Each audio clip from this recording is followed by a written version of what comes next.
This is Boxing Talk 8576. I want to talk about the Shawn Porter Kell Brook post fight. First, I want to get to the other fights that happened. Omar Figueroa, he won.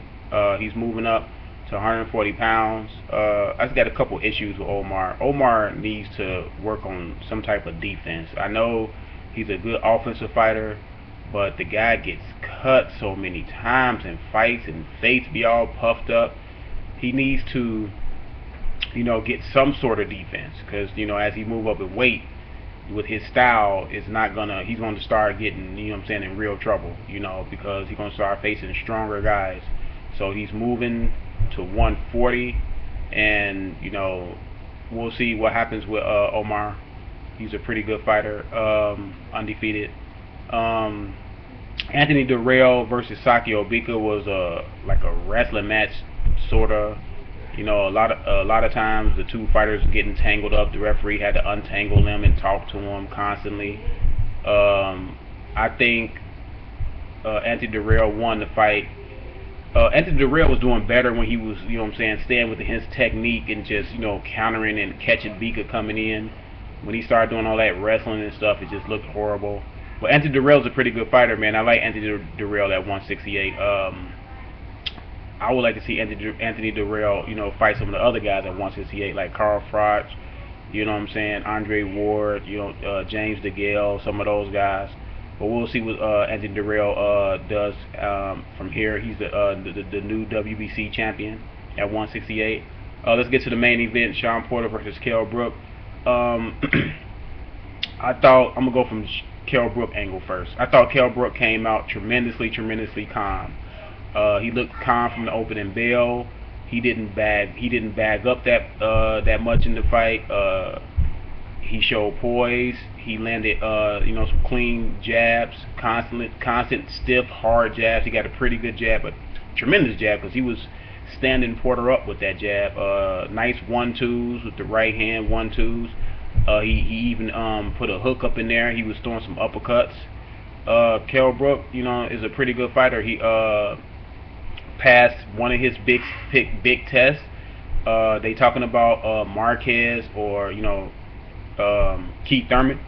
He called out Keith Thurman, and he called out Floyd Mayweather. But it was rumors before the fight, that the winner of the fight was going to get Marquez. Marquez was at the fight. Porter. I thought Porter was trying to come in and get real physical. I think his game plan was to get real physical with Kell Brook, wear him down, mentally, physically.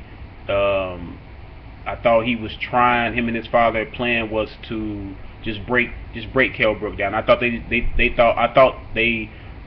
was trying to just run Kell Brook down, but it just didn't happen for them. I didn't think Shawn Porter was effective inside. I know Kell Brook held him inside. I thought Kell Brook held a little bit too much, but I thought Kell Brook did some smart holding too. I don't see Shawn Porter, beating some, the top welterweights with his style of just the notion of, I'm just going to go ahead and be stronger than you. Boxing is not really all about who's the strongest. You have to be able to land some clean punches. You got to have some technique. You have to have some dominant punches. I don't see no dominant punches from Shawn Porter. I like Shawn Porter. I like what he did. He beat Devin Alexander. That was great. He beat Paul Malignaggi. That was great.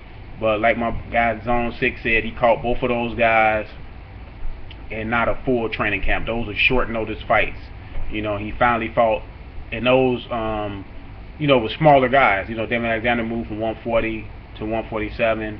Paul Malignaggi moved from, I think Paul Malignaggi started his career at 135 or 130 or something like that. So Paul Malignaggi was smaller. People fail to realize Shawn Porter started his career at 154 or something like that. I think maybe higher than that. But Shawn Porter is a big guy, So those are kind of smaller guys that he can, use his strength on, use his bulldozing tactics on. but he fought a full-fledged welterweight, you know what I'm saying, in Kell Brook, and he couldn't bulldoze Kell Brook. Then it came down to technique. Who had it? I just thought Kell Brook just looked like the better fighter in the ring, just period. Just the better fighter, man. I mean, it just wasn't even, to me, it wasn't even close. The only thing that Shawn Porter did was he was physical enough to make a fight of it, to make it, you know what I'm saying, go 12. Because I thought that Kell Brook was a 1-2 away from knocking Shawn Porter out. But you know what I'm saying, leave me your thoughts. Tell me who you think won. This is Boxing Talk 8576. I'm out.